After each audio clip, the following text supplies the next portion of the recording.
So, Josh, you've watched the Xbox conference that was held a few days ago. What did you actually?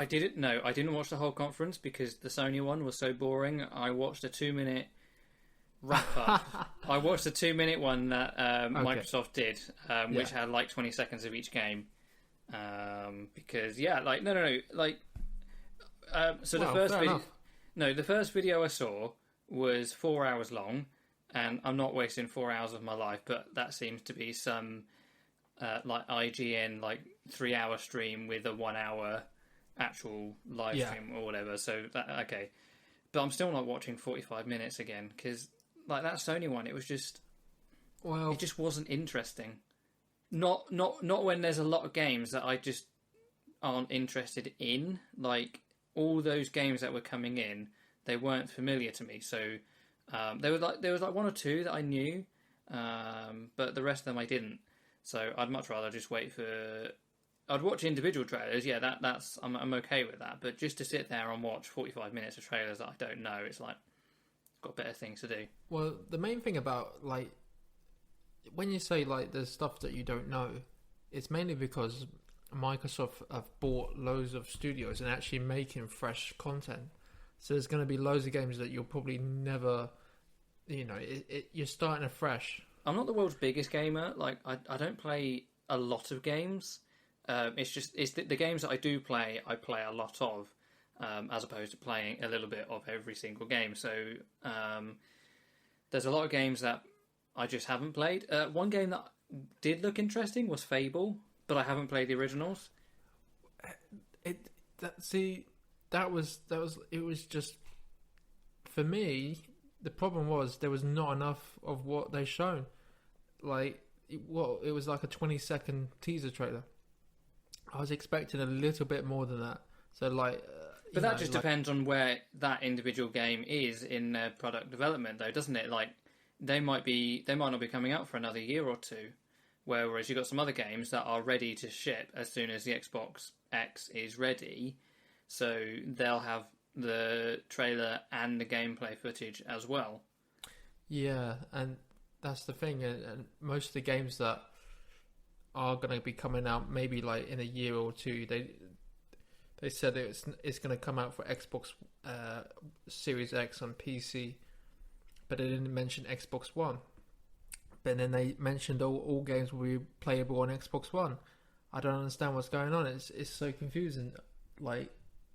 For someone who's thinking, should I haven't got a 4K TV, so there's no point in me getting an Xbox One Series X. So I might as well just stick with an Xbox One.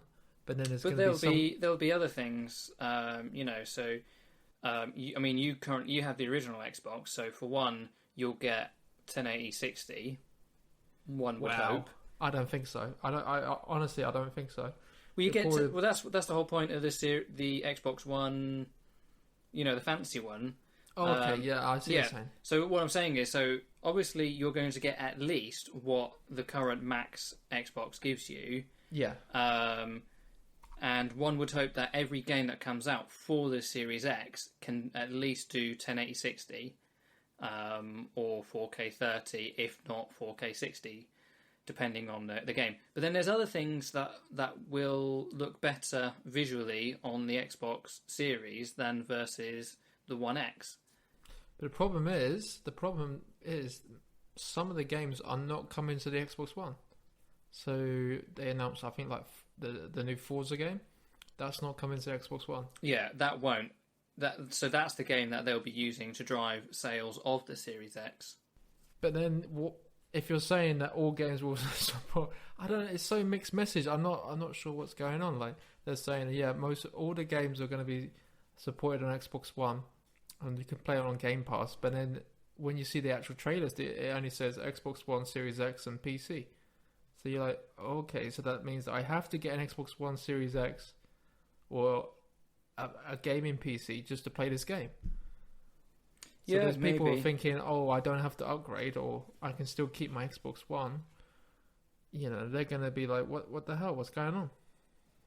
It might be that with the whole Game Pass thing, they're thinking that people are going to have more than one Xbox console at this point. So they might have the Xbox One downstairs in living room for casual gaming, but then they might have the Series X upstairs in the bedroom for like serious gaming and that. So having for the games that can be played on both, but not. See, did they specifically say Xbox One X or just Xbox One? So the games that can, so like a good example is the Halo, the new Halo game. The Halo Infinite? That's the new Halo game. So it just says for Xbox One and Series X. Yes. So it doesn't specifically say the One X or so in theory your Xbox could play it. Yeah, if like Halo can play on the Xbox One, Xbox One S, Xbox One X, and the Xbox Series X. But I believe Forza can only be played on Xbox Series X and PC. So if you're thinking, oh, I can just go out and buy this game and then play on my Xbox One, it's not going to happen. It doesn't seem like the trailers indicated it's only going to work on Xbox One, Series X, and PC. I don't think that's going to be a problem though. Well, I think it will. I think you're going to get in a situation like the Wii and the Wii U, where people are like, what's the difference? Why, and then when people buy the games, then they're expecting them to play on their console. They're going to be like, what's going on? What do you mean I need to buy a new console? It's Xbox, isn't it? I think they're going a little bit too much on, like, you got Xbox One, you got Xbox One S, Xbox One X, Xbox One Series X. No, Xbox Series X. So here's a silly question. Does series mean two in another language? I don't know.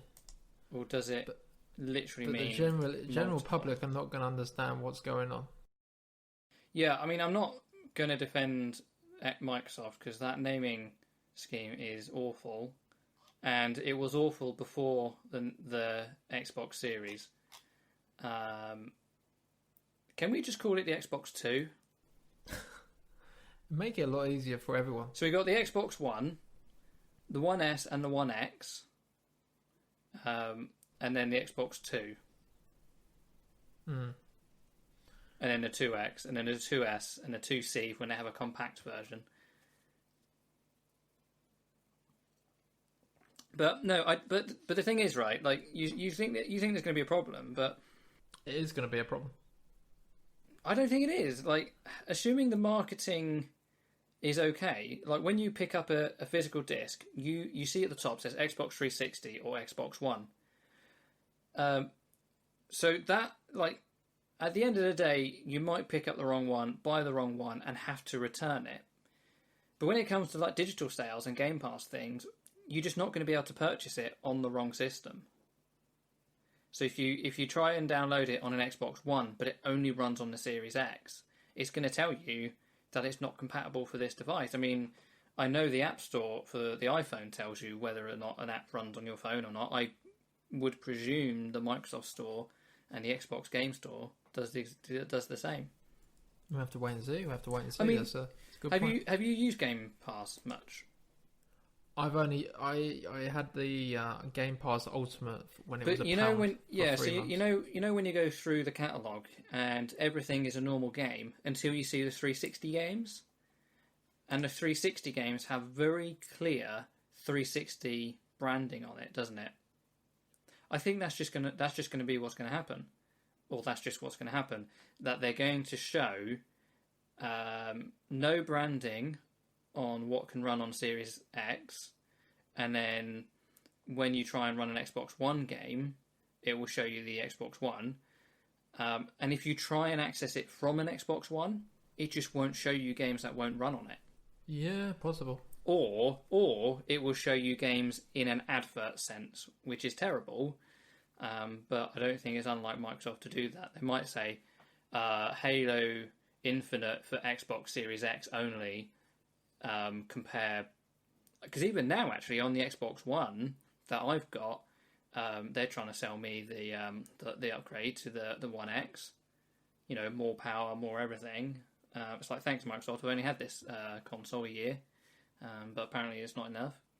They're going to discontinue the One X as soon as the Series X gets launched. That makes sense, though. Yeah. And what? Keep the One S as a cheap version? No, I think they're discontinuing that as well. I heard they're going to discontinue the Xbox One S and the Xbox One S all digital version. So the only one you can buy is the one with a disc drive. Yeah. Oh, right. Okay. Because I was going to say they might go the other way and only sell the really cheap one. Because I think you sent it to me, didn't you? Where Aldi was selling it for £100, the one without a DVD drive. That's right, yeah. Yeah, so I would almost expect them to keep the Xbox One S digital over the disc drive, just so that they can push full retail price games digitally and Game Pass, as opposed to letting people purchase used games from places like CX and other things, because that will get Microsoft more money in the long run. It would do, but I think they don't want to upset the market and upset all the studios and the actual the selling of the game, the gaming shops and stuff like Game and CEX and. But the most disappointing thing was, if you managed to watch some of the Halo gameplay, and you can tell like the game it's been made for the Xbox One Series X, but it's also been made for Xbox One. It doesn't really look next gen. Does it not though? It just doesn't. I was looking at it and thinking, this just looks like, what I can play right now. Yeah, but is it not just Halo's art style? Because I looked at that and I was like, and I can see where you're coming from, but it also has that sort of, it has a very slight cartoon pop feel to it. I know it's a semi-serious game and everything, but when I watched it, like, it's not that it felt last generation. It's just the way it moved. It felt like it was trying to fit a particular genre in a way. And I think the thing like I would compare it to is Borderlands. Like, Borderlands isn't a terribly graphically heavy game. So if you released it now for the Series X, it might have more pixels and it might have a higher refresh rate. And yeah, they might turn RTX on or something. But because it's a very simple visual art style compared to something like Grand Theft Auto, when you increase the graphical performance, it doesn't look any better because it's coming from a very simple place. And Halo to me kind of looked a bit like that, just in that sort of, we're trying to have the look be the same as the previous games. Like, it doesn't look like a PS2 or an Xbox original era game, but it kind of feels like it plays like it does. So, like, for me, it was when they were jumping and firing at this one particular monster, and the way the movement was, and that's sort of, to me, what sort of made it feel like an older title than the graphic fidelity itself. But I think that's very much on purpose, just because it's a franchise that's been around for a while. Yeah, I just looked at it and thought, I'm just not. There's nothing that. I think it is down to knowing the fact that it's intentionally been developed for Xbox One, as well as Xbox One Series X. So when you just look at it and you think, it's just not next gen. You can tell that something's just not right. It's been held back, and then later on, when you see trailers in which it looks incredible, it looks next gen, there was no actual release date. So you're thinking, oh, this is going to be a year or maybe 2 years from now. So yeah. Look, I'm just looking at the trailer now, and I'm about 14 seconds in, and you've got the guy kneeling on the ground, and there's two things going on here which kind of work for and against your argument. If you look at the ground and look at everything that's sort of static in the shot, everything that's there's like a health patch kit, there's broken ships and everything. All of that looks incredibly highly detailed. It's shiny in a way that the current Xbox doesn't do things. Ground. Hang on. But the ground is just highly textured. But then you look at the player model itself, and the player model is almost 2 steps down. The fabrics are very soft. The body armor that he's wearing is like he's wearing like a police bulletproof vest type thing. The textures on that look very soft. They looked. I mean, clothing I think is difficult in games. What was the game I was looking at? I was thinking Fallout 4. There's a particular thumbnail I think RT Game, one of his videos does, and there's like this woman bending over, and the clothing doesn't look realistic because when you bend over, if you're wearing like dungaree shorts, the clothes would they'd move up your leg a bit because clothes don't stretch in real life. But because of the limitations of the game, in video game, the clothes kind of just stretch. And that's sort of what the clothing on this guy is doing. He's knelt down, he's kneeling down and everything, and the clothing is just stretching to his body shape as opposed to moving with it. But even things like GTA and Red Dead, that's where I sort of first noticed it. If I skip ahead to about 20 seconds in, I think this is about where I was saying about the gameplay itself. The gameplay, the way the guy moves, the camera moves and everything, it does feel like a game from the 2000s. But that's because the franchise is from the 2000s. I think that is very much on purpose. If Halo Infinite was a brand new franchise, I think it would look very different. But because it's not, I think it's keeping that look on purpose. What if I told you that apparently it's been leaked out that the game was actually being played on a PC? That wouldn't bother me at all. It bothers me because they're meant to be showing off the Xbox One Series X.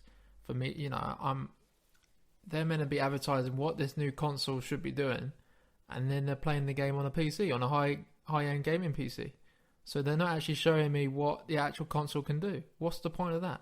Well, this is a game trailer, not a Series X trailer, isn't it?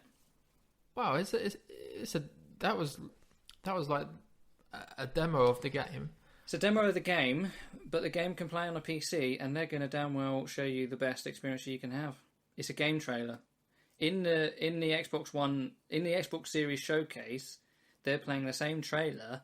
They're not going to use a different trailer for the Series X and the PC. If it runs on the PC and it looks amazing and it's got some RTX capability or something like that, they're damn well going to show that in the trailer. They'd be silly not to. The same with every other game that they showed off.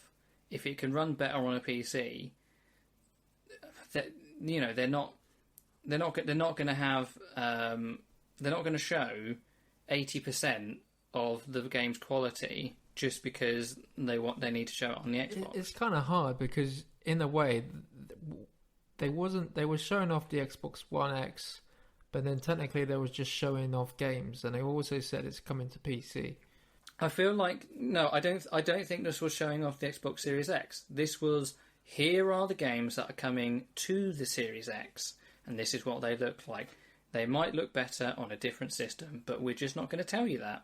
No, they're not going to say that. Yeah, and that's why I was disappointed. I was expecting like Sony concentrating on the SSD, and they're showing off like, oh, this allows us to jump from this world to the next world in like seconds. They didn't show anything in terms of the actual graphical power or the hardware inside the Xbox One Series X, and say like, this is why you need to buy this console. There was nothing in terms of like a game utilizing the new hardware that's inside it. Yeah, well, maybe there isn't much. Maybe there isn't big sellers like there is for the PS5. Well, even show the dashboard. Just show us the dashboard. Show how. No, that won't be ready. Software won't be ready. Really? Software will be ready like 2 days before it ships. That's just how software is. Apple continually get hit by issues with this.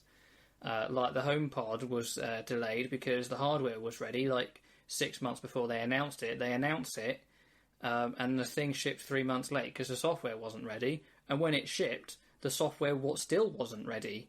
The AirPower was hardware, but it's incredibly common for software to not be ready way after the hardware is ready. That's why there's like, day one patches for video games. Yeah, that's another discussion.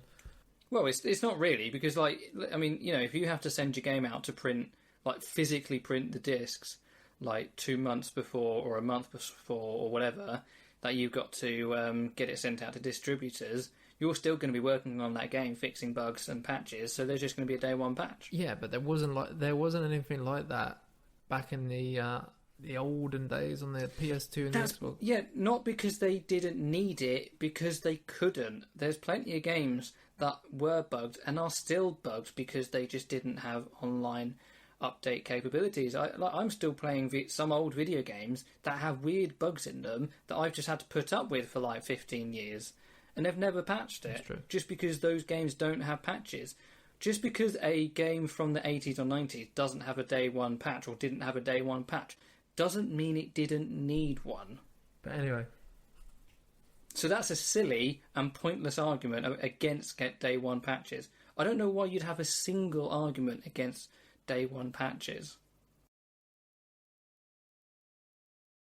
Because they should get it working from the start. They don't, though. They never will. They should. They never will. Probably software. You're a software developer yourself. That is true. That is true. There is a lot of rush and meet to the deadline and just put it in regardless of the. Have you ever met a software deadline? No.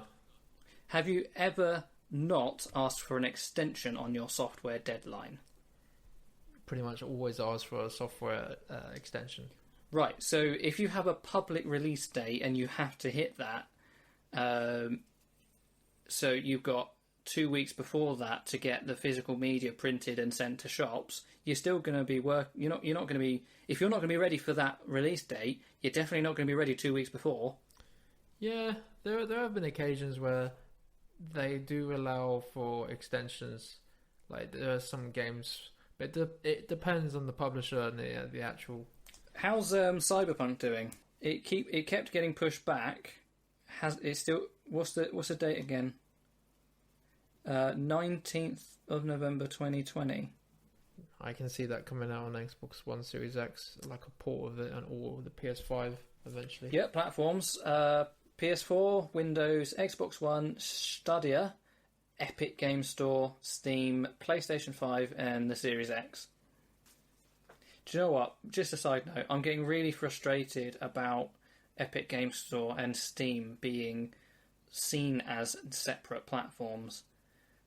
We've got some games on Epic and some games on Steam that are the same game, and if you want to play together, it's very difficult. So Ark Survival, I think when they initially did all their development, they were heavily dependent on the Steam's friend joining system. Mm-hmm. There is no way in the base game, in the vanilla game, to join a local LAN world. There's no dedicated. You can't just type in an IP address or something. With Steam, you just hit join your Steam friend.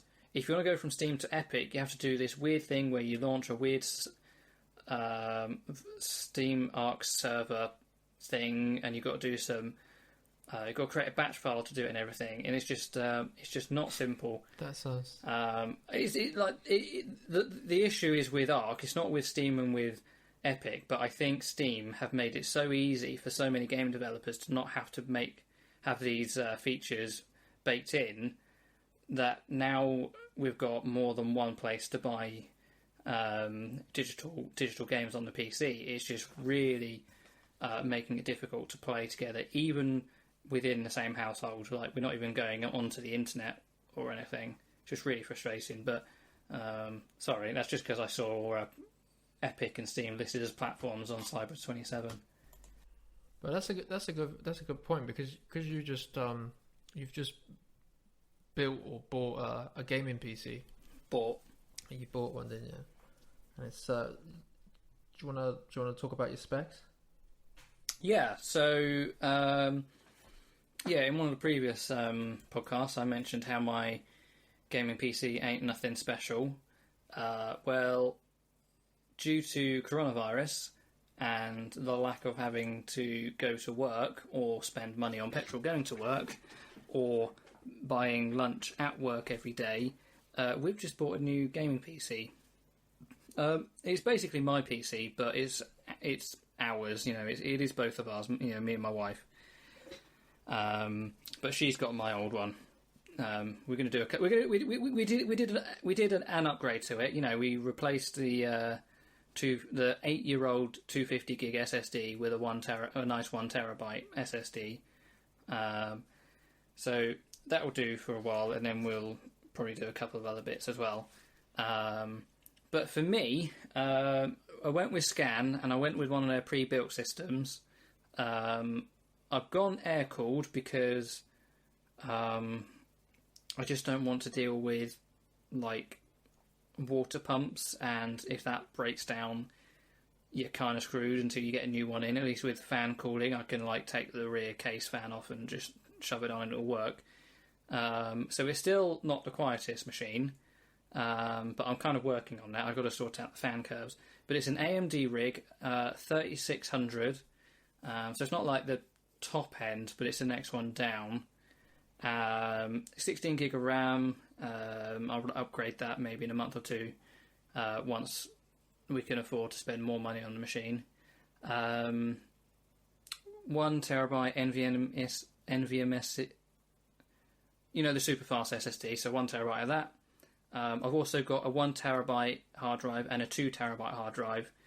2 terabyte is just from the old PC, that's got all my games on it, and random stuff like that. The 1 terabyte is actually for video editing, and that entire disk is set aside for render, proxy files, that sort of stuff. And then the nice stuff in the computer is an RTX 2070 Super, 8 gig VRAM. That thing literally cost more than an Xbox Series X. No, an Xbox One X. Because that was 500 quid just for the graphic card alone. It's got a little bit of RGB on it, so obviously the whole computer is in green the whole time, because that's just my colour, that's my jam. And the next thing is, the next thing coming this week or next week, depending on shipping, we're both getting new gaming chairs, because we need to get new chairs anyway. So we're getting a green one for me and a red one for her. They're matching, by the way, just in different colours.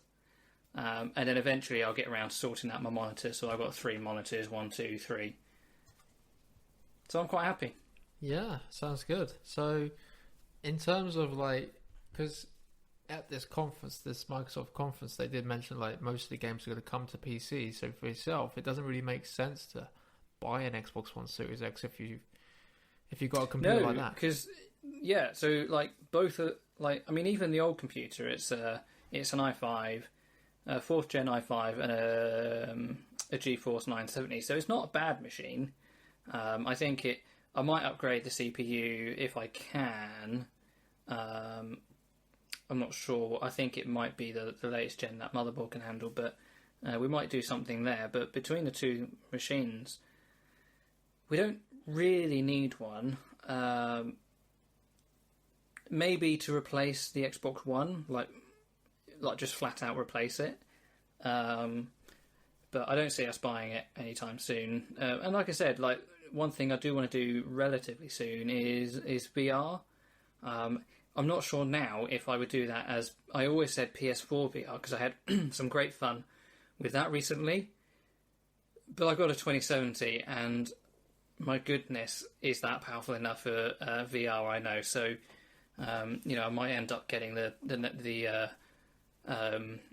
what's the one from Valve? The Valve Index. The Index, yeah. I was going to say Digits, but it's not Digits, it's Index. So I wouldn't mind that, but I know that's another £1,000 or so. But it comes with Half-Life Alyx for free. Yeah, bloody well should do, and it's only a £50 game on your £1,000 worth of VR headset. But we could only do that if we put this one in the living room, because obviously that's where there's more space for VR. No, I'm quite happy with it. I was streaming Just Cause 3 yesterday, and while streaming at 1080 30, I was still hitting 150 FPS locally on my monitor, so that was very nice. Yeah. Whereas on the old computer, I was getting maybe 40 to 50. Because Just Cause 3 is quite a demanding game, to be fair. It is. Yeah, it's pretty. With all the explosions, it's pretty. The frame rate just tanks. It's shinier. I noticed it was shinier in the cutscenes. I don't know where that's coming from, but something is shinier on this computer than it was on the old one. But one thing that surprised me is GTA still. There seems to be something that's not very well optimised. Because when I first got GTA on the PC, it did run quite well on the old computer. For the most part, I could get 100 frames. Something happened, and I don't know if it was to do with the Meltdown Spectre CPU patches, but basically, I don't want to say it became unplayable, but it wasn't much better playing it on my PC than it was playing it on the Xbox. And quite often, something would cause the graphics to go from... Because after a while, I just stuck it on VSync, so it was just 60 FPS. But then what would happen, it was always jumped down to 30. I never really worked out what it was, and it just annoyed me. So I kind of stopped playing it for a while. I was like, great, new PC. Ah, man, GTA, 150 FPS or whatever it was, looking great. But then after a while, I was starting to get those 30 FPSs on an entirely different computer. So I thought, well, maybe it's just something funny with the old game files. So I deleted it, I uninstalled it, reinstalled it from scratch, like re-downloaded the 80 gigabytes or 100 gigabytes or whatever it is. But it was still there. So I went through all the graphic settings, and I think it's something to do with the tessellation or one of those super advanced graphic things. I don't think it's that the system can't cope with it. I just think... I think the source code or something, there's just something wrong with it, because it was happening on the old system, and it only happened, I think only started seeing it in like 2016, and I was playing it on the PC from day one. So something came out in one of the updates that messed up one of the graphic settings, and that still happens on what I think is a pretty powerful machine. Yeah. So that's a bit of a shame. Minecraft, 300 frames per second, lovely. I haven't actually... Do you know something? I still haven't played that many games on here. And all the games that I am playing aren't that intensive. I've done like Sims 4, Minecraft, Age of Empires, things that just don't need a super fast gaming PC. But I do video editing, and that's where some of it came from. And my wife wanted a second PC so that she could play, like she's playing The Sims at the moment while I'm here recording on the new one. So it was partly because we wanted to have two. But yeah, no, I'm quite happy with it. There's a few things that I'm still sorting out, like I said, the fan curves and everything. And it might be that I do throw an all-in-one water cooling system in there, because it does get a bit loud sometimes. But we'll see. Because I might throw the new cooler in the wife's PC, because that one doesn't actually fit in the case properly. Like the heat pipes kind of force the case off a little bit. I could possibly do that without her noticing as well, if I wait till she's back to work. That sounds great. Sounds good. It's just, yeah, you probably be better off, like at some point, investing into a VR headset. But I would still wait till the prices go down. Maybe because there's been such a boom with Half-Life Alyx. Yeah, and I mean the technology is still quite new though, isn't it? There's not a huge amount of games for it, and even the games that are ready for it, they're not that full. I think so. Obviously, Half-Life Alyx is literally the first proper game for it. Things like Superhot and there are a few others, but they're almost glorified tech demos. I mean, great fun. Like the one on the PlayStation 4, there's the London bank robbery, the heist or something like that. That is insanely fun, but it is barely more than a demo. It's literally... Do you remember on the PlayStation, the original PlayStation, you used to get like the demo disc, the demo one, and it's got like... It's literally that, but for VR. It's got like 10 games on it, and they're like 1/10 of a full game. But But I don't think these are parts of other games. These are just playgrounds for VR. And that's the thing, like £1,000 for one game is just for me it's way too much. Yeah. I mean, for me, like, I mean, 500 quid is a lot of money, but I think that's swallowable. But I think the Valve Index is currently, I think it's 500 quid. And then, but if you want anything else, so it's, the headset is 459. The headset plus your 2 controllers is 689. And then if you want the base station, I don't know how many it comes with. It looks like it comes with 2. That's £920. I have no idea what technology the Index uses, but I'm guessing you have to start with the kit.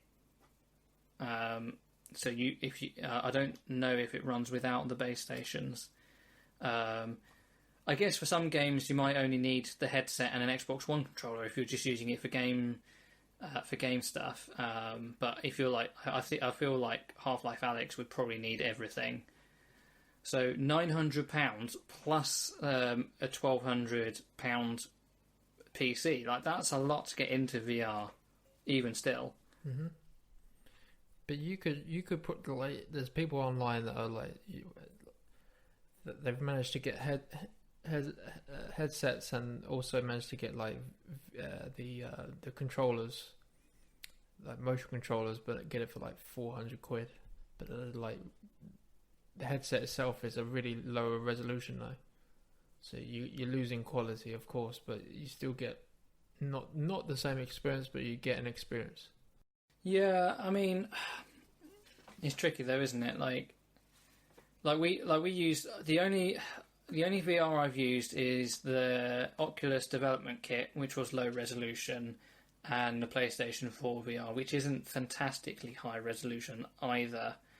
And also, I had issues with that one, getting it in focus. I had it as much in focus as I could get it, but it still wasn't properly in focus for me. So I don't know what was going on there, but it wasn't my system, and I wasn't going to mess with it too much. I would hope that a £500 headset could bloody well work properly, you know. Whereas sort of hacking a system together, I don't know if that would be sort of as fun. Yeah, it's an interesting one. I suppose if you're rich, you don't have to worry. Because the thing is, when you got something attached to your face and you're moving around a lot, you don't want it moving on your face.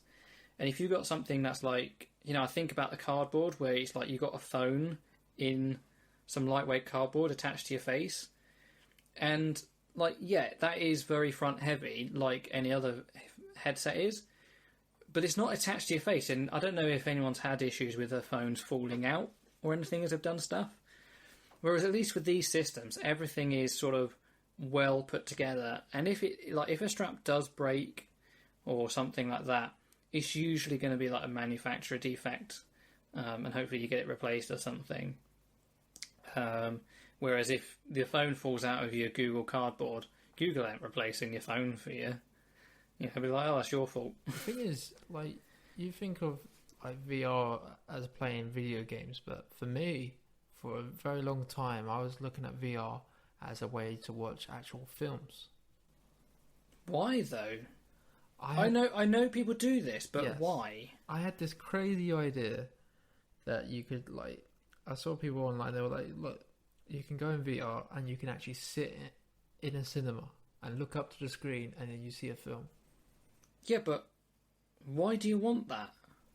I actually did it. I actually managed to get my because I have a PlayStation, the original PlayStation VR headset, and I connected it to my I connected it to a laptop, and you have to use like some VR like emulator, so it emulates like the Oculus Rift or one of the Steam Valves, so like for Steam to recognize the headset.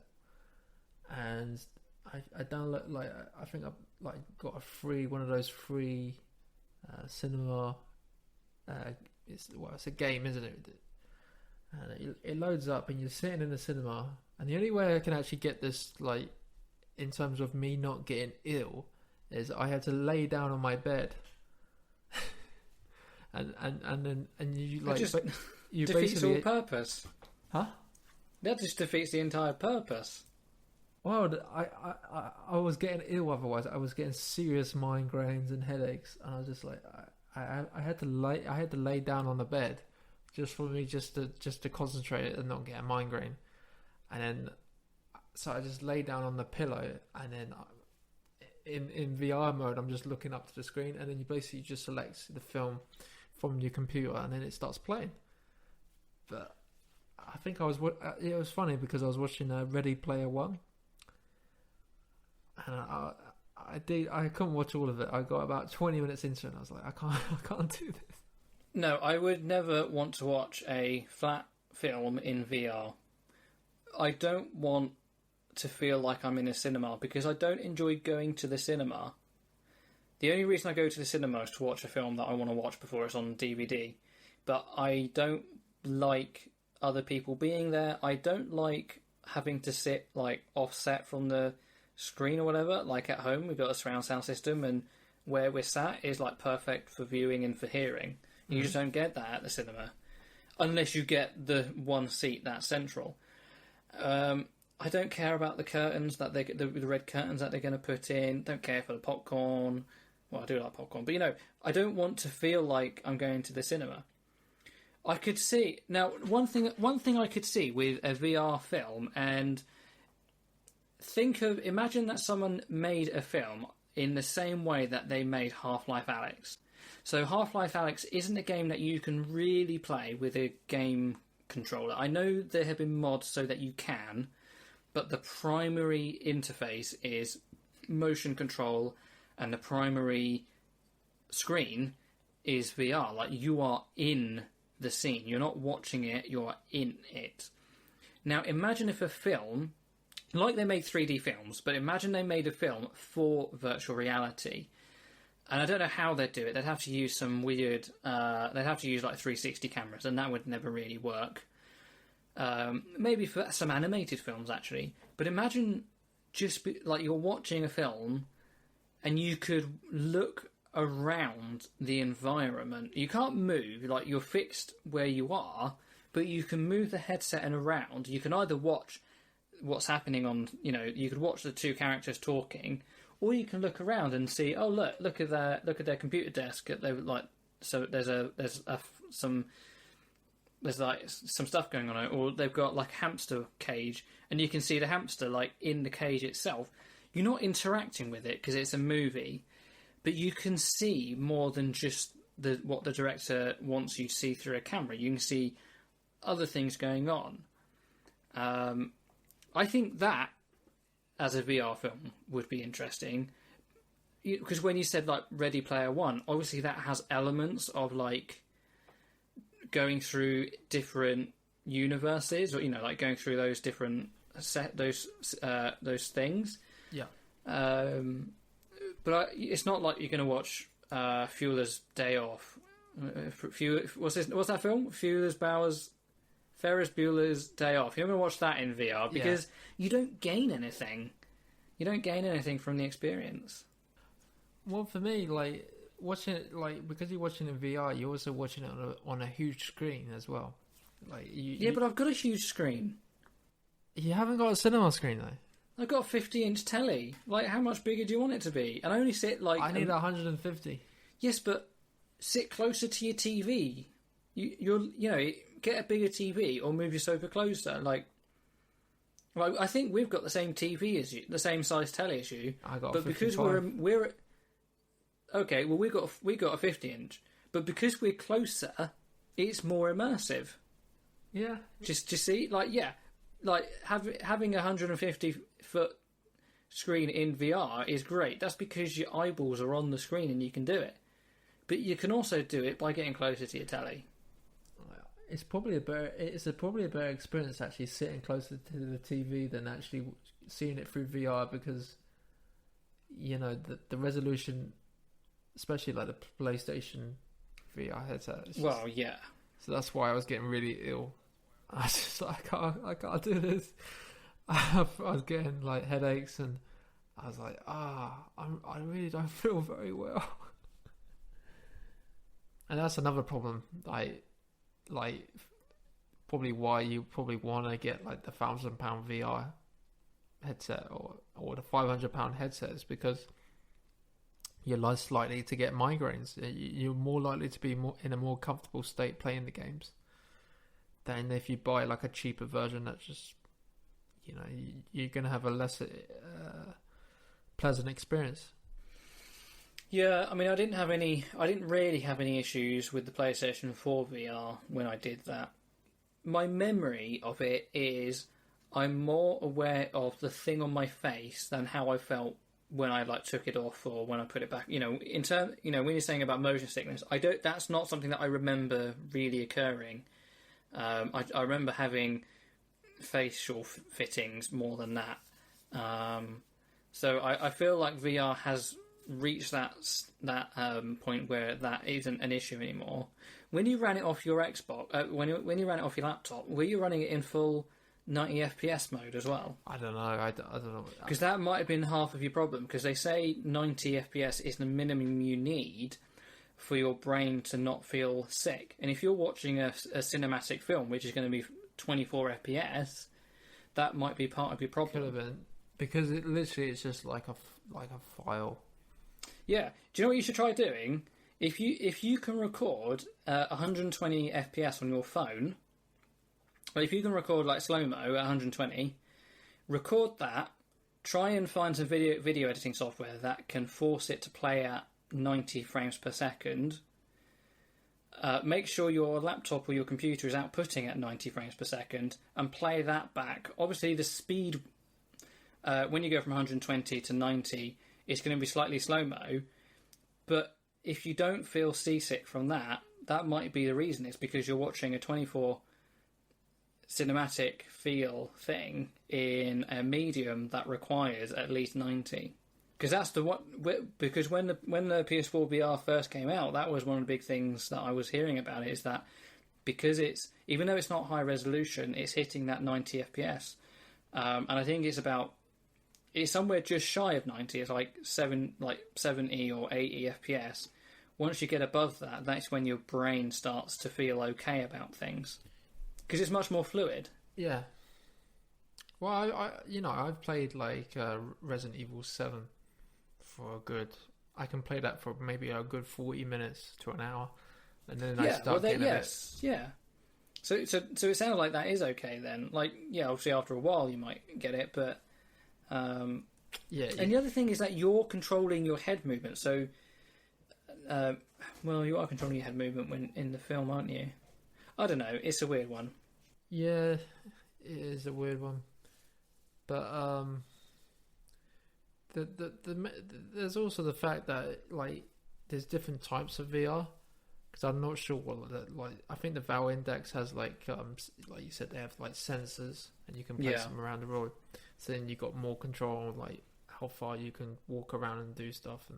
But like with PlayStation VR, there's like one sensor, and if you come out of like the range of the sensor, it's just like it just breaks it, total immersion. Yeah, so the PS4 one is a bit like the Wii controllers, where you have the base station down by the telly, and that's the anchor points. And then obviously you've got Oculus, which go the other way around by having the sensors in the headset. I think the Valve Index, the base station, having like 2 or 3 of those, I think that's the most responsive, isn't it? Yeah. Well, you got the more range, I think. I think you got the most range. Yeah, you'll have full range of your room, but what I mean is when you turn your head with different technologies, almost like the input lag or how much it moves. So with a Valve Index, you've got 2 points, and you can also, I think you can have more than 2. You've got 2 points. They're quite well spread out, so it's very well planted. Whereas if you've got the Oculus, where the sensors are in the headset, it's got to bounce off the walls and sense it before it knows how much you've moved. So I feel like that is less accurate, but for the advantage that you can take it anywhere, you can use it in multiple rooms, or take it to your mate's house and use it on their system. So obviously there's pros and cons to each, but I think for me, I would rather have, say, the Valve Index, screw it into the wall, and just deal with only being able to play it in one play area. Well, that's pretty cool. That's pretty interesting. But then what's the Oculus one that works with Facebook? Sorry, that's not what I meant to say. It's because Oculus is owned by Facebook, isn't it? What's the one that runs off your phone? Oh, the Oculus Quest. The Quest. So that's a bit of... I've heard good things about that because obviously you don't have a system attached to it. But then obviously the games that you're playing are very much more like mobile games as opposed to full AAA title games. Yeah, I think it's like 300 quid. Like, so that's why they're selling like 500. VR. It's 500. Is it? It's 500 quid, but you don't need, and it's not hooked up to anything. Maybe your phone, but it's not hooked up to anything. Yeah, it's all wireless. But it's got 128 gigs included, so that's like half of where your money's gone to. If I was gonna do it, I would probably just get an Oculus Rift. The big problem is the fact that you have to decide which one to get. It's a shame. Like, it's not even like it would make more sense if there was a Microsoft one and a Sony one and a PC one. But the fact there's like 3 or 4 different ones that you can buy for the PC, but they don't all work with all games. And I know like there's a bit of a push to get more compatibility, like we said with Half-Life. Alex, you can have any PC, if any VR that works with a PC, you can use in Half-Life Alex. But yeah, it's a shame how sort of like how they've closed themselves off into their own walled gardens, and it's if you want the full VR experience, you have to have like 3 different VR headsets, and obviously that's just not financially possible for very many people. Just a bit of a shame. And you need a gaming PC. But well, I found a VR-ready Intel Mini PC for 500 quid. What does it have? 8th or 9th gen Intel and RTX graphics, but that's poor. That is really poorly sold. Yeah, starting with a Intel Pentium dual core. That's not going to run VR. No, like I feel like that's that just because you can optionally upgrade it. Oh, PR support. So you can, yeah. Anyway, we'll leave that. Well, instead of actually with all these new games and all these new gaming, for me, I've gone back in the old school days again. Again, you're always in the old school days. I've literally decided, I've got an Xbox original. Yeah. And it's jailbroken. I jailbroke it. Did not know that. I knew your PS3 was jailbroken. Didn't know your Xbox original was. Yeah, I'm talking about the original Xbox, not like an Xbox One. Yeah. I'm following. Yeah. Oh, just to make sure the listeners understand. They're following. They know what Xbox original means. Good. So yeah, no, I did the... Just to confuse matters. Go on. We'll assign it some letters. So that'll be the Xbox OG. Yeah. So the Xbox OG, the Xbox 360, the Xbox One, the One S, the One X, and the Series X. That's what we've got. So we're on the OG. Okay. Xbox 2. No, OG. No, for the Xbox One. Yeah. Yeah. Anyway, so you modded Xbox. Yeah. So, well, no, I did it a few years ago. Like I said in a few podcasts ago. But the main thing is, I managed to update it. So there's a guy called I think his name's Rocky5. He done a bunch of great work, just making sure that everything's in place. So I've used his software to update my Xbox original. And I was thinking about replacing the hard drive, but I thought, you know what, I can't be asked because it's IDE, and I have to go searching out for an IDE hard drive, and I want to get like a large capacity IDE hard drive. I don't want like a 200 gig. I want I was looking online like that. What's the biggest IDE hard drive you can buy? It's like 750 gig. And I was like, well, it's still not a lot. It's still not. It's not going to. How big are the games? They're not that large. They're like. Well, the thing is, I found a dump. So someone dumped the entire Xbox One, all the games, like, well, majority of them. Like, I don't think it's all of them, but pretty much it's nearly there. And like, it's been compressed, and came to about 1 terabyte. 1 terabyte. Really? Yeah. 1,100, I think. Something like that. So what I've been doing actually is I bought like 25 blank minus R DVDs, and I've been literally like the games in which I want to play, I've actually been burning them to the DVDs. Right. Okay. Couldn't you just got an IDE to SATA bridge and use a 2 terabyte hard drive? I could, but there's a little bit of effort involved, and I just can't be asked with the effort.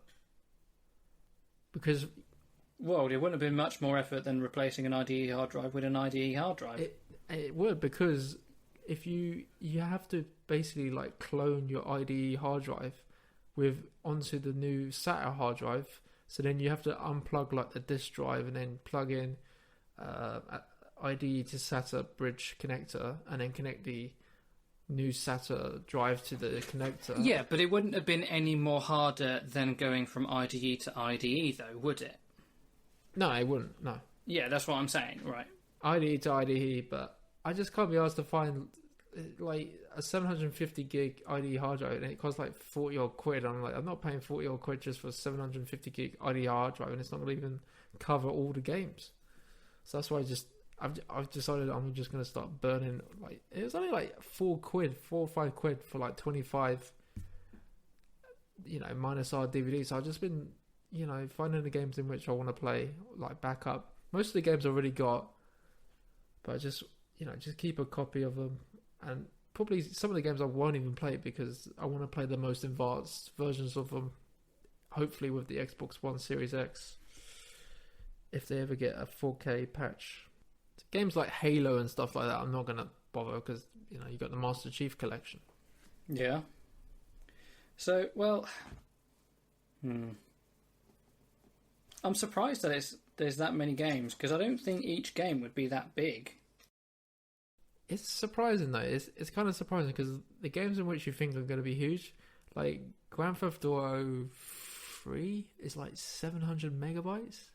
Vice City is like 1.10 gig, and then you got like and that I feel like that would be a large game.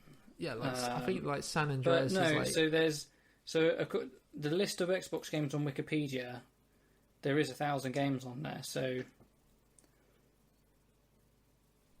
Most of them are going to be like sports and stuff. You got your sports games. But yeah, some of the games are like actually like 3 gig, like 3.4 gig, and the cool thing is like some of the games, because it's a jailbroken console, if you connect it up to a composite cables, you can actually output. Some of the games actually support 720p. Yeah. And so that you can play some of the games on 720p. And there is another way. Component? Oh, is it component? See, I always get confused. Composite is crap. Component is half decent. Sorry, yeah, you're right. But like I said, some of the games you can actually some of the games only support 480i, and you're like, and some of them don't even support widescreen. But you can actually you go into the files themselves of the games and actually put a patch in, so then it supports 480p and widescreen. So it's kind of worth it because like you're literally playing the best version of the game. Why is widescreen the best version though? Because if the game, we still have this issue on PC where you put an older game into widescreen, and instead of giving you more visual things on screen, it kind of just stretches it a bit and it just looks crap. Is that not happening on the Xbox, or is it just cropping the top and the bottom? That's a good question. I've not actually got this to work yet. I've not been able to patch it, but it's an interesting idea. There's if you look on Wikipedia, there's a list of games that support 7. First off, it says 480i, 480p, 720p, and 1080i.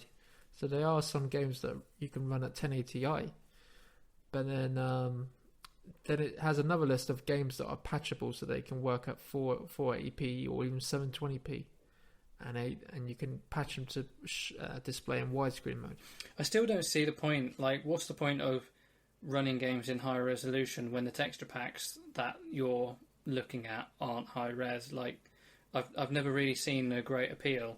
Well, it's like, yeah, you've got more pixels on screen, but like, it's not even like the text is any sharper, because the text is usually like fixed. And yeah, the textures are whatever. Like, I've run, if I run San Andreas on the PC, I can run it at full HD, but the textures look awful. Like, it doesn't look any better for being HD. So, if anything, running it in 480i looks better, because it kind of blurs some of the crappiness of the... I don't mean crappiness, but you know what I mean? Like, oh yeah. You see less of the artifacts of the graphics of the time. It's why so many games do sort of look better on a CRT than they look on a full HD TV, a modern TV, because the modern TV kind of shows badness, which you just wouldn't see on an old standard definition computer. So I don't know why there's this huge sort of appeal with trying to run games that aren't HD in HD, unless you've got some fancy upscaler that is genuinely doing something. And I know some exist, but there's I don't think just running like gluing a HDMI connector to the back of your original Xbox and getting 1080 60 out of it is actually going to make a 480i 30 or whatever frame rate the old Xboxes are any better than what they were originally. Like, does it feel better? Is it just placebo? Or yeah, you get a sharper image and a more... Well, where does it look sharper? Does it? Because I would expect it to look sharper in some places, and then less, maybe over sharp in some areas. Do you see what I mean? Like, things like text and HUDs, they might be like super sharp to the point where they just look crap. But all the visual elements, like the link or the pots that he's smashing, they might look slightly better. But everything else that is actual text on screen originally just looks weird. When it goes super sampled, or whatever, I don't know what the term is, but because the sharpness setting you can do on a lot of like monitor screens, when you crank it up too high, it just looks weird. That's kind of what I'm expecting to happen. I think it's just personal taste as well, because like it goes back to like you got like these emulators, and you can add like screen, what they call the little screen waves and stuff like that. So it simulates like a CRT. Oh yeah, I've seen those. The line scanning stuff. And that like, would you like for your new gaming PC? Would you actually like use it for like emulation? I've never really gotten into it. I haven't really thought about it, to be honest. Not at all. Yeah, I just genuinely haven't. I have nothing against it. Just genuinely haven't really thought about it. So for me, it's like it would be fantastic if I had like all these games, and then I could just stick them on my computer, back them up, and then I can play them whenever I want on a PC. Yeah, I get that. And they'll look better, and they're just there. But it's also nice to have the actual game console itself, and then having a... Well, that's half of it, and in some ways it's more stable to run it on 20-year-old hardware than it is to try and emulate it on your PC. Yeah. Particularly things like Nintendo games where the control layout is different. So I've been playing with an Xbox controller on the Switch recently. Oh, really? I've got one of those adapters, yeah. And it works just fine. But the problem is the button mappings are still Nintendo. Yeah. So X is a... No, was it X? it's Y. No, what is it? A B X Y. Whereas Nintendo is Y X B A or something weird like that. So wherever it is on the Nintendo layout is where it is on the Xbox controller layout physically. It doesn't follow. It's not like the Xbox controller says this is letter X. It just says this is the down one, and that's the one that you have to do. So when you see on the screen it says press X to jump, I press X, and what happens is I open my inventory because it's a different button, and it works just fine. But it's just a bit jarring, and I feel like emulating games from one system to another on a PC can have that sort of effect as well. So if you're playing a PlayStation game with an Xbox controller on a PC, because obviously an Xbox controller works pretty natively, then you might have some weird things where on screen it says press X, but you actually need to press A, or if you're playing a PS2 game. And you've got analog triggers as opposed to the digital buttons on the old PS2. Yeah. I don't know how that translates between them. So it's just nice. I mean, we're fortunate. We've got like a PlayStation, 2 PS2s, a PS3, an N64, Nintendo DS's coming out my wife's arse. We've got all of these old systems. Like we can play a lot of them like natively. Oh, and there's a GameCube. There's a GameCube behind me somewhere as well. And you got. So we don't have to emulate. No, my parents still have that. Oh, okay. No, that's the thing. But like for me, like if I got these consoles, I still need to have like the best video output for those consoles. And I think like the way you're describing it is like you don't care how they connect, you just connect them up. Pretty much. Because the gameplay experience knows what resolution it's playing at. So like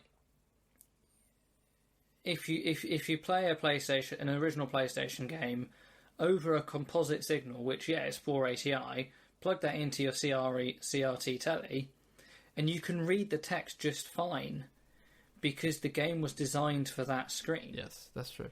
Whereas you port it over and you plug it into an LCD screen, and you get this weird over sharpening, this pale effect look on it because the colours are all washed out.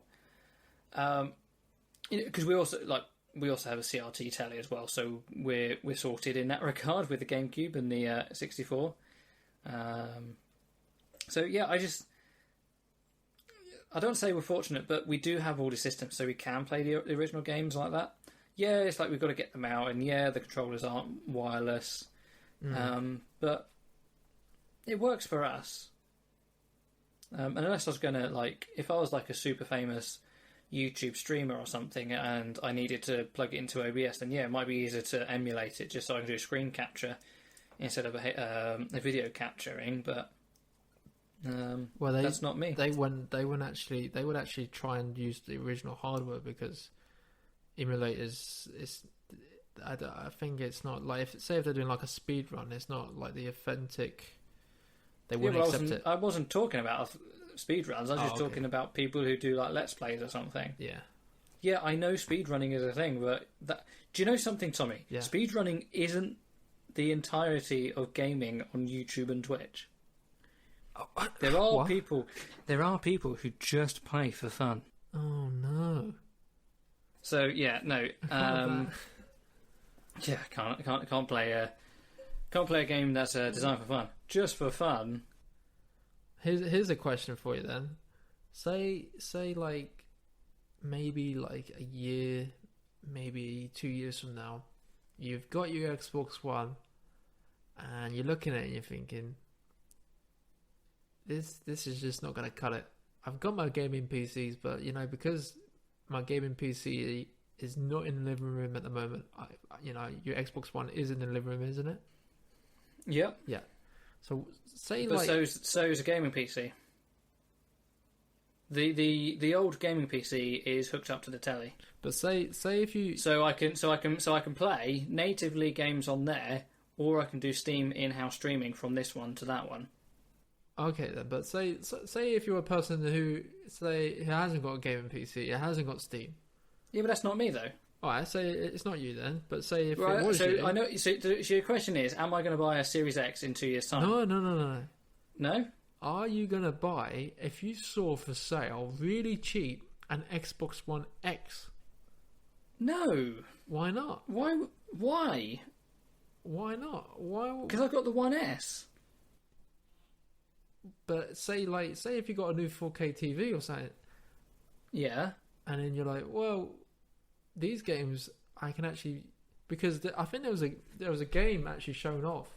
One of the games, I think it's been made by Remedy, and I think it looked like one of those Counter-Strike Tom Clancy's Siege games, and they were saying like on the Xbox One X it's gonna be 4K 60 on the Xbox One X, not the Series X. So if you're like, well, if it's 4K 60, I'm happy with that. So probably it's going to be like 120 frames per second on the Xbox Series X. So if you're looking at it and you think 200 on a Windows PC. probably, yeah. But if you're looking at it and you think, oh, an Xbox One X is only like 200 quid, someone's throwing it away for 200 quid, would you actually pick one up? No. Why not? I have no need of it. I have no need of an upgraded console to the one I already have, when I already have two gaming PCs that exceed even a Series X. They exceed a One X. Yeah. And one of them probably exceeds a Series X. Now, the reason is, like, I didn't buy an Xbox One until it was 5 years old. And the only reason I bought it was because we wanted to play Red Dead Redemption. That's true, yeah. We were quite happy with our Xbox 360, and every other game I just played on the PC. And that will be the same until GTA 6 comes, and GTA 6 will be a console exclusive for 6 months. And that will be when we get the Series X, or the PlayStation 5, and not a minute sooner. Because even things like Red Dead Redemption, I will probably buy on the PC when it's like stupidly cheap, like 15 or 20 quid. Not likely. Well, it will be, because GTA 5 is like 15. It's 12.49 on Steam at the moment. I got it for free on the Epic Games Store. Yeah, you did, and so did Jen, but I didn't. Because I paid full price for it when it came out on day one. But, you know, it's like, all the games I care about, I want to play on the PC. And literally the one reason we bought an Xbox One was for Red Dead Redemption. But say if you like, you're probably not the best person, but for me, No, I'm not. say for me then, because I've got a decent gaming PC. It's ahead of. Well, yeah. So what's your one? So Tell us about your one. An i5 660K. It's got a GTX 980 in it. So TI or regular? yeah, I think it's the Ti version. I've got 16 gigs of RAM. So yeah, I've got SSDs and hard drives. But the main thing is, Hang on. How many hard drives? I've got one SSD. I've got. And would you like to tell us the capacities of your hard drives? I think I've got 500 gig SSD or 250 gig. I tell you what, I have not been on my gaming PC. It's more the fact that Tommy has a mishmash of about 7 hard drives in his systems, ranging from like 1 gigabyte up to, I don't know, 300 gigabytes. Oh, Instead of just buying a 2 terabyte hard drive for like 80 quid, he's got a smattering of hard drives in there of varying different sizes. It's just frustrating. And it serves no purpose either. It's not like me where I've got 1 terabyte for video editing and a 2 terabyte for everything else. He's just got all these hard drives for everything. I shouldn't tell people this, but I was at a university. I'm not going to name the university, but I was at the university. And I was actually working at the university, and then I studied at the university. Stole them. He stole them. No, I didn't steal them. I'm not. Hang on. I'm not going to tell people which university, but I studied there. Tommy, I'm pretty sure degrees we could probably find out your degree by looking at your LinkedIn profile. Anyway. Oh, well done. Well done for telling people. Tommy got the hard drives out of the waste, out the wee bin. I didn't steal them. The guy's like, I'm not saying he stole them. I'm just saying he got them out the wee bin. I did get them out the wheelie bin. And by wee bin, it's the waste electrical something or another in Europe recycling. But it wasn't though. Literally, they were just going to throw them up in the bin, and I was just, oh well, I'll pick it up. Yeah, I mean, to be fair, I've got 2 1 terabyte hard drives that came from the same place. So I mean, I'm hardly talking. Anyway, going back to what I was saying about literally, I've got probably equivalent to an Xbox One X, or maybe a little bit less. No, I'd say that's probably equivalent to a Series X, to a One X. I hate these Xbox names so much. I know. So if I see one for cheap, say I see one maybe in 2 years' time for £200, and there's games on there that I know that can run it. I've got a 4K TV, and I know that these games are going to run at 4K. Then it's not going to be as good as Series X, but why don't I just pick up that? The only thing is we found out a few days ago, they're not going to support Xbox One X anymore. But does that mean they're not going to sell it anymore? They're not going to sell it anymore. They're not going to sell the actual console. They'll still update it. I mean, the 360 had an update last time I launched it, so yeah. But here's the problem: we discussed earlier, some of the games that said, yeah, it's coming to Xbox One, and then. But when it comes to Xbox One, it's going to have some things turned off. So if you look at GTA 5 on the PS3, what have you got GTA 5? You got it on the PS3. Have you got it on your PS4 as well? No. Have you played it on the PC? Yes. You know how different it is on the PC versus the PS3? It's amazingly different. Yeah, that's what's going to happen. So you're going to play Halo. You're going to play Halo that's Infinite fine. on that's your completely fine, One X. Horizon, the sports driving game. Yeah. It's only coming out on Xbox One Series X and PC. So if I pick up this Xbox One X, you won't be able to play it. I won't be able to play it. So why not save you £200 and get the Series X when you can afford it, as opposed to getting something straight away? You can do that. Is an option. You can wait. It is an option, and it's a good, because you still got a huge catalogue of games you can still play at probably 4K, a cheap 4K gaming machine. You know what I mean? For £200, that's I don't think mine was a fantastically expensive gaming rig. What? How much you paid? 1,200. 1,200. What? And if I pay £200 for a 4K gaming machine, of course it might not play all the latest games, but it's going to play literally the whole catalogue of the generation in which we're in now at 4K. Yes, but 4K 60 means different things on different platforms. You can run Minecraft 4K 60 on my old PC, but I can run Minecraft RTX at 4K 60 on my current machine. So it's you get a One X that can do 4K 60, but the 4K 60 on a Series X or a gaming PC is going to be different. It's going to have, you might have tessellation turned on or off depending on what system. Different anti-aliasing things turned on or off. Ray tracing. So that's, you can play 4K 60. I mean, you can play 4K 60 on any gaming system if you turn down graphical settings. That's the thing. It's like even my computer. If I run something, if I were to play Shadow of the Tomb Raider and turned everything up full, I would probably be able to play 1080 60 or 4K 30. But if I want to play 4K 60, then I'll turn tessellation off or things like that. So 4K 60 means different things. Well, the thing for me would be at the price. Say if it's £500 for a Series X and then the Xbox One X is 200. Then I would say you're a fool for spending £200 because you already have a system that can play those games perfectly well. Perfectly well might be 1080 30, but that's what perfectly well is. And I would say don't throw that £200 away. Wait another year to get the other £300 and get the Series X. That doesn't seem like a...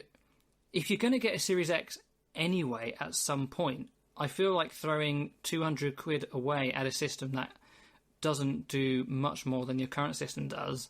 I feel like that is throwing money away more than spending 1,200 quid on a gaming PC. Do you know what I mean? Like, you're not getting that much more. Whereas I've had a huge leap. Like, you know, in some respect, like, for you know, it's not just gaming. Like, for video editing, like, I did one video export which took over an hour on the old PC, and it took 20 minutes on this new one. And that's a huge deal, especially when I've had some video exports fail, not to do with the performance of the machine, just to do with some other things. And it's like, if you're waiting an hour and it fails on the last thing, and it takes you 3 attempts to work out what the issue is, well, that's taken you 3 hours on the old one. On the new PC, that's taken me 1 hour. So that's, you know, it's a huge amount of time saved. And I know those things don't always parry across very well to gaming, but it's like, I wouldn't spend £200 to buy a half decent gaming system when you have an okay gaming system, when you could wait a little bit more. In fact, Tommy, just start saving now and, you know, and just skip the One X and go straight for the Series X. I'm not going to get out of One X. Unless you buy it used for like 100 quid. Like, if you buy it for an insanely good price. Yeah, that's the thing. If it's like 150 quid, then maybe. And you'd have to sell your old one as well to make up for it as well. There's no point keeping it. What the? But you'll get nothing. I would only get probably like. No, I don't know how much you would get for it. You probably get like 50. I'll have a look on CX. You probably get like 50, 60 quid, I say. Probably currently you only get like 60 quid. Because yours is the original Xbox One. Mine is I think you could probably get that for like 120. At 500 gig, you might be surprised. £77 cash, £110 voucher.